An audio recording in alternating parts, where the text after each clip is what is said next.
আজকে আমরা এসেছি ওমকারেশ্বর মন্দির, যেটা উখিমঠে।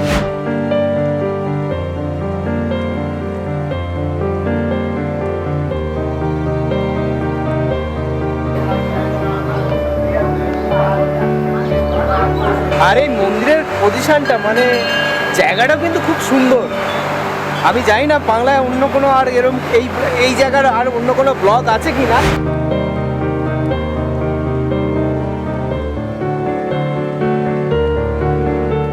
ওয়েলকাম, নমস্কার, গুড মর্নিং বন্ধুরা। আজ শুরু করছি আবার একটা নতুন ব্লগ। আমাদের পঞ্চ কেদার যে ট্যুরটা, সেই ট্যুরটার আজকে মোটামুটি এন্ডিং বলা যেতে পারে, ঠিক আছে? তো আজকে আমরা তিনটে কেদার করলাম। এক হচ্ছে কল্পেশ্বর, 2 রুদ্রনাথ, 3 হচ্ছে তুংনাথ। আপনারা নিশ্চয়ই এই ভিডিওগুলো দেখে নিয়েছেন। যদি না দেখে থাকেন তলার ডিসক্রিপশন বক্সে আর উপর আই বাটনেও লিঙ্ক রইল। আজকে আমরা এসেছি আমাদের ট্যুরটার দি এন্ডিং আর নতুন ট্যুরের সূচনা করতে। আজকে আমরা এসেছি ওমকারেশ্বর মন্দির, যেটা উখিমঠে। কালকে আমরা রাত্রে উখিমঠে পৌঁছেছি, অনেক রাত হয়ে গেছিলো, তাই আপনাদেরকে আমরা দেখাতে পারিনি আমাদের কি করে এলাম, কোথায় আছি। যাই হোক, আজকে আমরা ওখানেই উখিমঠে ওই হোটেলেই থাকবো। আপনাদের সঙ্গে আমাদের রুম বা হোটেলটা স্টেটা কোথায় করছি, হোমস্টে, সেটা আপনাদের সঙ্গে শেয়ার করব। আর এখন আমরা এসেছি ওমকারেশ্বর মন্দির। ওমকারেশ্বর মন্দির হচ্ছে যেখানে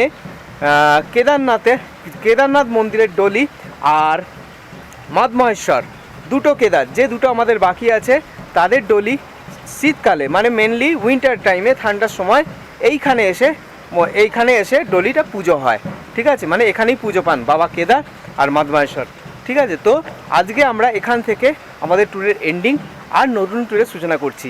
আমরা খুব তাড়াতাড়ি কেদারনাথ আর মদমহেশ্বর এই দুটো আপনাদের সঙ্গে, পঞ্চ কেদারের যে দুটো বাকি আছে, এই দুটো আপনাদের সঙ্গে শেয়ার করব। তা চলুন এখন যাই ওমকারেশ্বর মন্দির, উখিমঠ।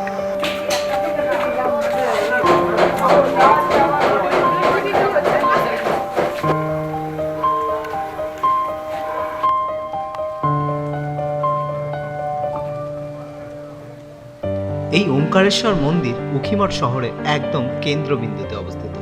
নানা পুরাণ মতে জানা যায় বানাসুরের পুত্রী উষা এবং ভগবান শ্রীকৃষ্ণের পৌত্র অনিরুদ্ধর বিবাহ হয় এই মন্দিরে। বানাসুরের পুত্রী উষা, এই উষা নাম অনুসারেই উখিমঠের পূর্ববর্তী নাম ছিল উষা মঠ, যা বর্তমানে উখিমঠ নামে পরিচিত। এছাড়াও আরও একটি গল্প শোনা যায়। প্রভু শ্রীরামের পূর্বপুরুষ রাজা মান্ধাত্তা এখানে এক পায়ে মহাদেবের তপস্যা করেছিলেন। এখানে তিনি সাধনা বলে ওমকার সিদ্ধি লাভ করেন। সেই থেকেই এই মন্দিরটা ওমকারেশ্বর নামে পরিচিত।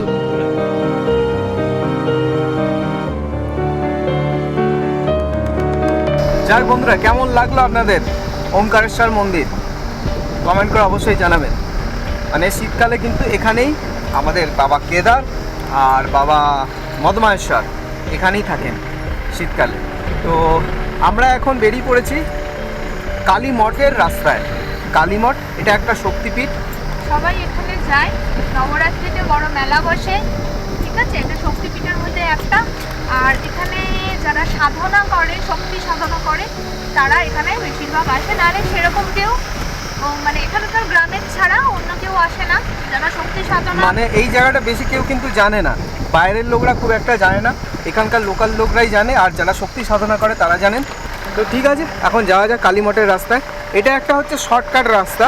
আপনারা গুপ্তকাশী থেকেও যেতে পারেন আর উখিমঠ থেকেও যেতে পারেন। উখিমঠ থেকে মোটামুটি এটা 20 কিলোমিটার, আর গুপ্তকাশী থেকে এটা হচ্ছে 13 কিলোমিটার এই কালী মঠ, ঠিক আছে? গুপ্তকাশী থেকে কাছে হলো, কিন্তু গুপ্তকাশীতে প্রচুর জ্যাম থাকে। আর আপনাদের যেটা রুম ফেয়ার মানে রুম ট্যারিফ যেটা, সেটাও অনেক বেশি পাবেন, হয়তো ঘর অনেক সময় পাওয়াও যায় না গুপ্তকাশীতে, প্রচুর জ্যাম থাকে।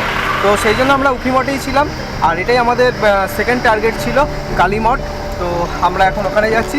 আর রাস্তা খুবই সুন্দর, যেরকম হয় পাহাড়ি রাস্তা, পাশ দিয়ে নদী বয়ে যাচ্ছে, আর আমরা গাড়ি করে এগিয়ে যাচ্ছি।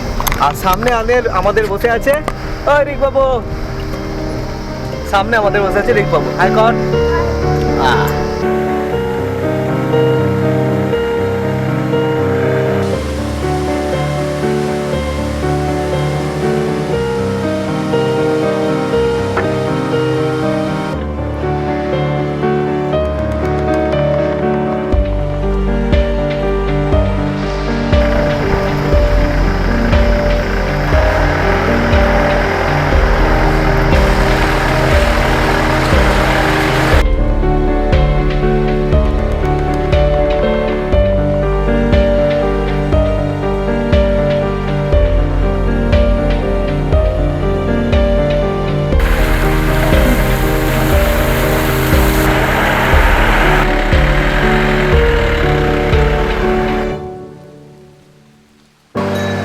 আমরা পৌঁছে গেছি কালীমঠ।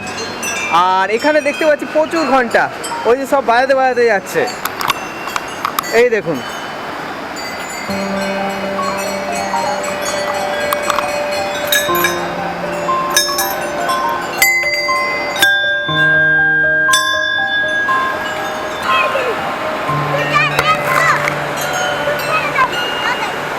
আর এই মন্দিরের পজিশনটা মানে জায়গাটাও কিন্তু খুব সুন্দর।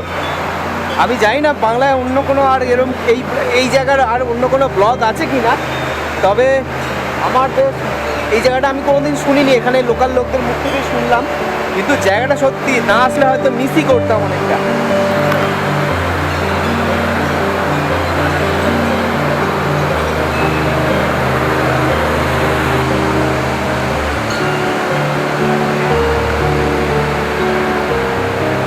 আচ্ছা, এই নদীটার নাম হচ্ছে কালীগঙ্গা। আপনি জানতে মানে আমার জানা ছিল না, আর ড্রাইভারটাও আমার যে ড্রাইভারটা আছে ও বলতে পারলো না। যাই হোক, এই নদীটার নাম হচ্ছে কালীগঙ্গা, আপনাদেরকে বলে দিলাম। আর এই দেখুন সবাই নামছে কালীগঙ্গায়।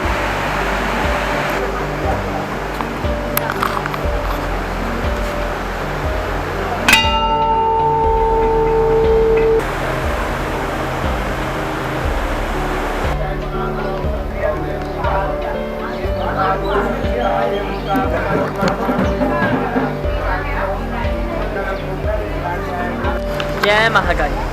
सबसे पहले ये एक सिद्ध पीठ है, ठीक है। इस स्थान पे माता काली ने जो रक्त बीज जो दैत्य था उसका संहार किया, और रक्त बीज का संहार करने के पश्चात माता काली महाकाली मंदिर में, जहाँ पे अभी आपने पूजा करी, वहाँ पे अंतर ध्यान होगी। तो कालीमठ सिद्ध पीठ कालीमठ में माता काली के यंत्र की पूजा करी जाती है।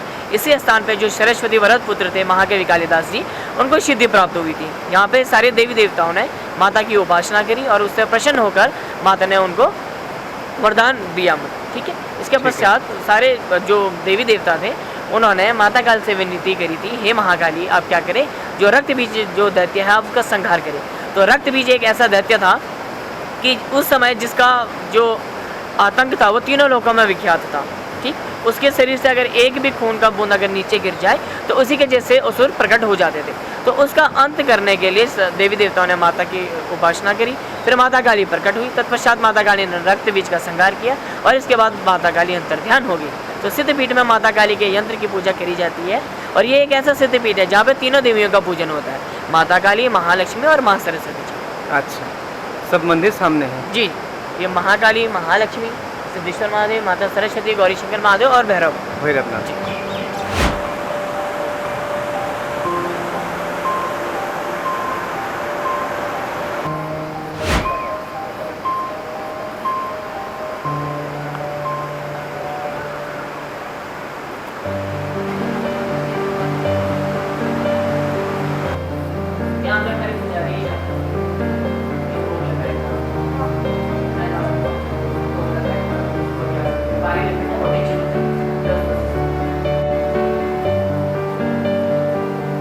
এই কালী মঠে আপনারা পাবেন মহালক্ষ্মীর মন্দির, মহা সরস্বতীর মন্দির, গৌরী শঙ্কর মন্দির, আর এই রাস্তা দিয়ে গেলে আপনারা পাবেন ভৈরবনাথের মন্দির।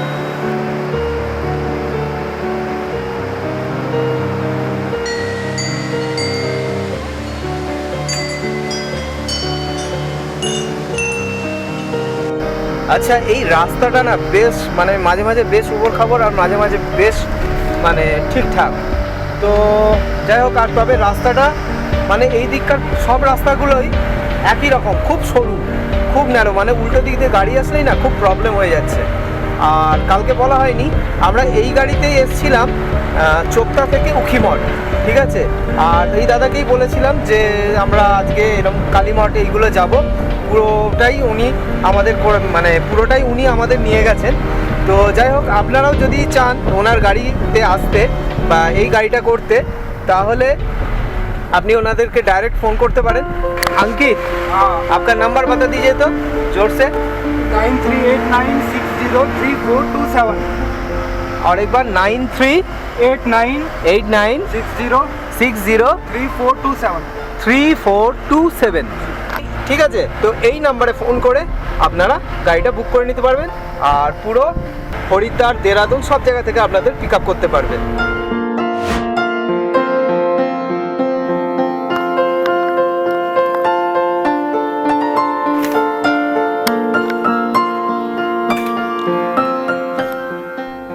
ভোর হলেই জানলা থেকে কেদারনাথ পিক ও কেদারনাথ ডোম দর্শন।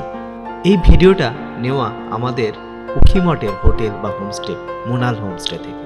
আর এই কেদারনাথ পিকের তলাতেই আমরা দেখতে পাচ্ছি ওমকারেশ্বর মন্দির। আশা করব বন্ধুরা ভিডিওটা ভালো লেগেছে। ভালো লাগলে লাইক অবশ্যই করবেন আর সাবস্ক্রাইব করতে একদম ভুলবেন না বন্ধুরা। তো চলুন আসছি বন্ধুরা, আবার দেখা হবে পরবর্তী ভিডিও আবার কোনো যাত্রায়।